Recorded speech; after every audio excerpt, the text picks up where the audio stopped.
95% of our life is coming from the programs of life, how to live life that we get in the first 7 years of life. That's why poor people stay poor and rich people stay rich. The movie The Matrix is not science fiction. It's a documentary. Every human, and this is a fact, every human first 7 years is download hypnosis. The brain of a child under 7 is in a lower vibrational frequency. When you put wires on a person's head, you read electroencephalograph, reading brain activity. A child below 7 has a lower vibration than consciousness. It's called theta. Theta is imagination. Oh, that's how kids play a tea party with mud pies, but to them it's a real thing. A kid rides a broom, it's a horse. That's theta, imagination. Theta is also hypnosis. And the idea is this: before you can become conscious, if you don't have any programs, what are you going to be conscious of? So nature makes the first 7 years. What kind of programs are required to live on this planet? I say, how do you get them? Theta is hypnosis. You just watch. You watch your parents, you watch your siblings, and your community, because you have to learn how many 100,000 rules. Think about it. Just to be a functional member of a family and a functional member of a community, there are rules.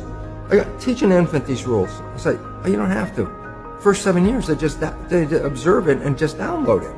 Look, this is not new. I mean, there's the famous book, Rich Dad, Poor Dad. Sure. And basically said you come from a poor family and you could struggle your whole life and try to get rich, but you're not going to make it. And if you come from a rich family, you could be stupid your whole life and make it. Not because it was thinking, but it was unconscious behavior that was downloaded from rich families into kids, which is unconscious. So they're making the right moves unconsciously. If they engage their conscious mind, then they look stupid, but it's unconscious. And that's the same thing with poor people. Poor people have beliefs from the family. Oh, you can't make it, life's a struggle, things are hard, who do you think you are?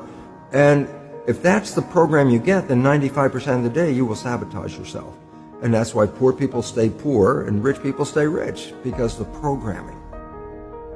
95% of our life, this is a fact, comes from those programs in the subconscious. Every day, only about 5% of the life are you using conscious, which is creative.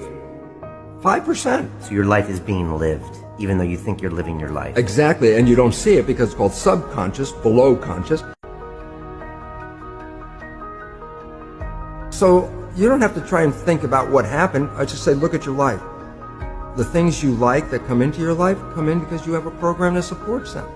But anything you struggle with, work hard at, put a lot of effort into making it happen, why you're working so hard, inevitably you have a program that doesn't support that conclusion and you're trying to override the program. So you don't need to do a lot of shrink and psychology stuff. You just look at your life and say, where am I struggling?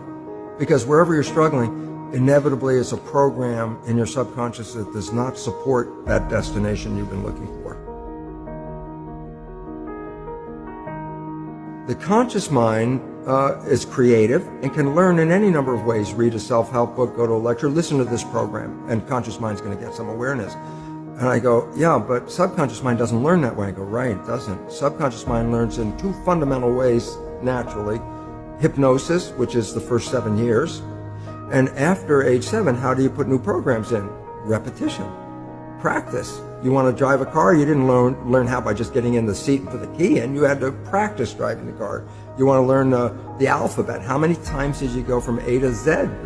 Try to go to A to Z before you can complete it.